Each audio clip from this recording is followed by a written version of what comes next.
हमारे चैनल में आपका स्वागत है। आज हम मैथ्स मेला 4 पुस्तक के अध्याय 11 को समझने जा रहे हैं। चलिए शुरू करते हैं। तो चलिए एक बहुत ही खूबसूरत पहेली से शुरू करते हैं। जरा इस पैटर्न को देखिए, कितना सुंदर है ना? अब क्या आप यकीन करेंगे कि इसे बनाने का राज बस स्याही की कुछ बूंदें और कागज का एक छोटा सा मोड़ है? आखिर ये होता कैसे है? तो इसका राज ना बहुत ही आसान है। इतना आसान कि आप इसे अभी घर पर ट्राई कर सकते हैं।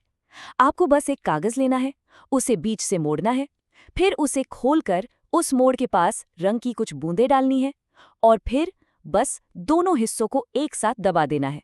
देखा? जब आप इसे खोलेंगे तो आपका अपना शानदार डिजाइन तैयार होगा। पता है, वो जो जादुई लाइन हमने बनाई थी मोड़कर, उसका एक बहुत खास नाम है। इसे कहते हैं लाइन ऑफ सिमेट्री या समरूपता की रेखा। इसे ऐसे समझिए, ये एक ऐसी लाइन है जो किसी भी चीज को दो बिल्कुल एक जैसे आइडेंटिकल हिस्सों में बांट देती है, और ये दोनों हिस्से एक दूसरे की शीशे वाली परछाई की तरह होते हैं।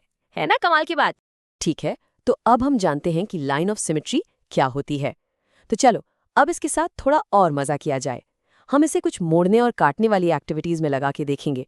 और हम शुरुआत करेंगे एक ऐसी चीज से जो मुझे यकीन है हम सब ने कभी ना कभी जरूर बनाई है और उड़ाई भी है। हाँ, हम बात कर रहे हैं कागज के हवाई जहाज की। जब हम एक कागज का हवाई जहाज बनाते हैं ना, तो असल में हम हर कदम पर सिमेट्री का ही इस्तेमाल कर रहे होते हैं, भले ही हमें इसका एहसास ना हो। उसे बैलेंस में रखने के लिए हर एक मोड़ एकदम बराबर यानी सिमेट्रिकल होना चाहिए। लेकिन जरा सोचिए, क्या होगा अगर हम सिमेट्री का ध्यान ना रखें? मान लीजिए हमने एक पंख को दूसरे से बड़ा बना दिया, तो क्या वो असिमेट्रिकल यानी बिना संतुलन वाला जहाज उतनी ही अच्छे से उड़ पाएगा? क्या लगता है आपको? हाँ, आपने बिल्कुल सही अंदाजा लगाया। जो सिमेट्रिकल जहाज है वो एकदम सीधा और दूर तक उड़ता है, क्योंकि वो अपनी लाइन ऑफ सिमेट्री के दोनों तरफ पूरी तरह से बैलेंस्ड है। और वो दूसरा वाला, वो तो बस हवा में गोते खाएगा और धड़ाम से नीचे गिर जाएगा। चलिए अब एक नया चैलेंज लेते हैं। सोचिए, हम एक कागज लेते हैं, उसे एक बार मोड़ते हैं और फिर उसे एक बार और मोड़ते हैं। अब अगर हम उसके कोने से एक छोटा सा कट लगा दें, तो जब हम उसे खोलेंगे तो कैसा डिजाइन मिलेगा? कोई अंदाजा है? और जब हम इसे खोलते हैं तो देखिए, वाह, एक सुंदर सा डिजाइन बन गया है जिसमें चार चार लाइन ऑफ सिमेट्री है। देखा आपने? ये है फोल्डिंग और कटिंग का कमाल। अच्छा, अब हम एक नए सेक्शन की तरफ बढ़ते हैं जिसका नाम है मैजिक मिरर गेम। पता है, वो जो लाइन ऑफ सिमेट्री होती है ना, उसे मिरर लाइन भी कहा जाता है। तो चलिए अब शीशों के साथ कुछ खेलते हैं। कुछ नंबर्स के पास ना एक बड़ा मजेदार जादू होता है। अगर आप उन्हें शीशे में देखेंगे तो वो बिल्कुल वैसे के वैसे ही दिखेंगे। क्या आप सोच सकते हैं कौन से हैं वो नंबर्स? हाँ, बिल्कुल सही, वो है 0, 1 और 8।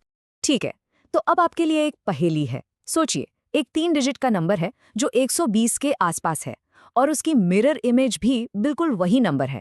तो बताइए वो नंबर कौन सा है? क्या आपने गेस कर लिया? जी हाँ, वो नंबर है 121। देखिए, इसकी मिरर लाइन 2 के ठीक बीच से होकर जाती है। अच्छा, अब एक बहुत ही दिलचस्प चीज देखते हैं जो हम असल जिंदगी में भी देखते हैं। आपने कभी एम्बुलेंस के आगे ये शब्द उल्टा लिखा हुआ देखा है? सोचिए जरा, वो ऐसा क्यों करते हैं? जरा सोचिए कि सामने वाली गाड़ी का ड्राइवर जब इसे अपने शीशे में देखेगा तो क्या होगा? ये असल जिंदगी में मिरर रिफ्लेक्शन का एक बहुत ही शानदार इस्तेमाल है, ताकि सामने वाले ड्राइवर इसे अपने रियर व्यू मिरर में सही से पढ़ सकें और जल्दी से रास्ता दे दें। तो अब जब हम सिमेट्री को अच्छे से पहचानने लगे हैं, तो अब समय आ गया है कि हम खुद कलाकार बनें और अपने खुद के पैटर्न बनाएं। ये सच में कमाल है। कैसे बस एक ही टाइल को बार बार घुमाकर और पलटकर हम बिना किसी गैप के इतने सुंदर सुंदर पैटर्न बना सकते हैं। अब यहाँ आपके लिए एक बहुत ही मजेदार प्रोजेक्ट है। हम एक ऐसी खास स्टाइल बना सकते हैं जो एक दूसरे में बिल्कुल परफेक्टली फिट हो जाएगी।